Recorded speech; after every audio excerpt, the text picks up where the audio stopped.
Hey guys, Brandon from BD Fitness Training. I'm going over 2 great thoracic mobility movements you can do. This can be done pre-workout, intra-workout, or post-training.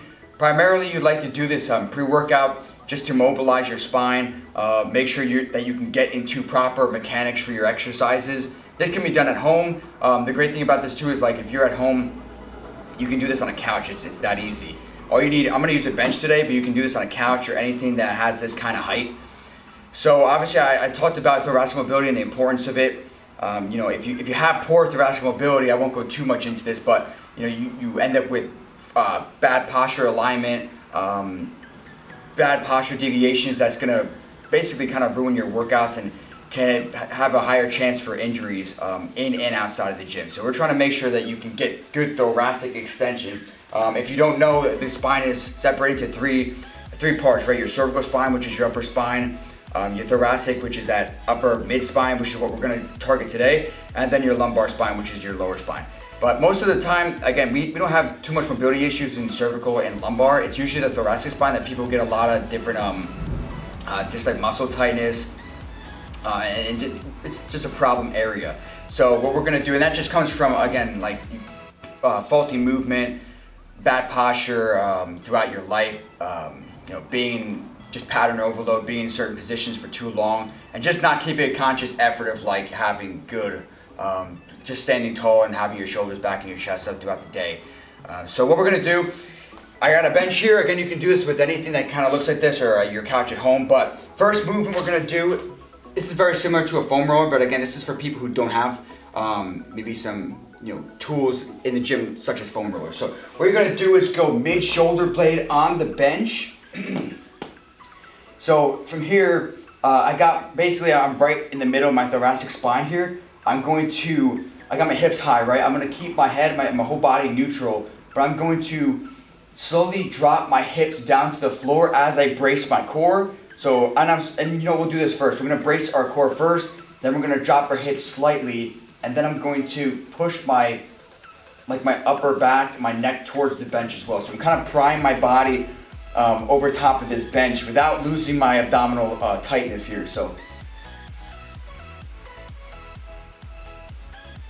I'm gonna hold that for a few seconds, come back up with my hips, and then drop it again. I'm gonna do about 3 to 5 repetitions here. When I'm done with those 3 to 5, I can scooch down a little bit or scooch up just a little bit, tighten again, drop. Again, I'm pushing my upper back, and I'm dropping my hips to the floor. And you should feel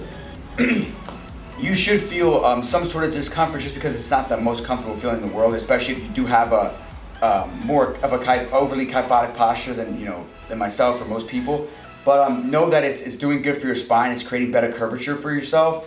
You just want to make sure, and I say brace your abs just because if you drop your hips like this is just, now you're mobilizing like your lumbar spine, which we don't have issues with. So we're trying to keep this tight. If you contract your abs, it keeps your lumbar spine neutral and stabilized. So now I want to work into my upper spine. And after that movement, again, you're looking at 3 to 5 repetitions. Maybe pick 3 spots and repeat. This next one's really good. It's similar to the first one, but we're also going to get a really good lat stretch on this one, which is great because again, people who have that overly kyphotic posture usually have tight lats. Tight lats are also like an internal rotator, so it can pull you forward if they're tight. So what we're going to do is go elbows on the bench, knees back. I want to keep my hips out like at an anterior pelvic tilt, and then push my chest down to the floor. I'm going to come up and reset.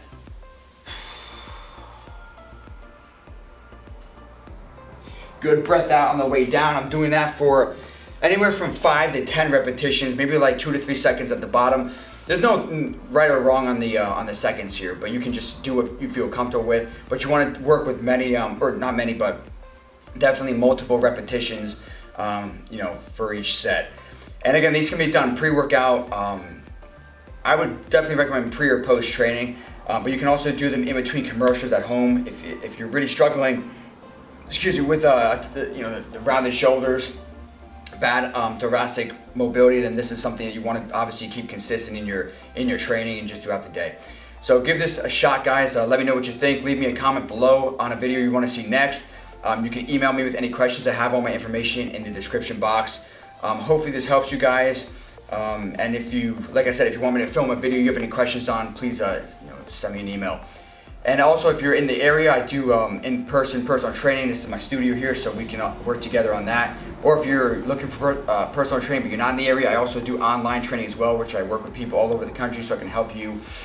I can help you either way. So yeah, guys, hope you enjoyed the video, and I will catch you in the next one.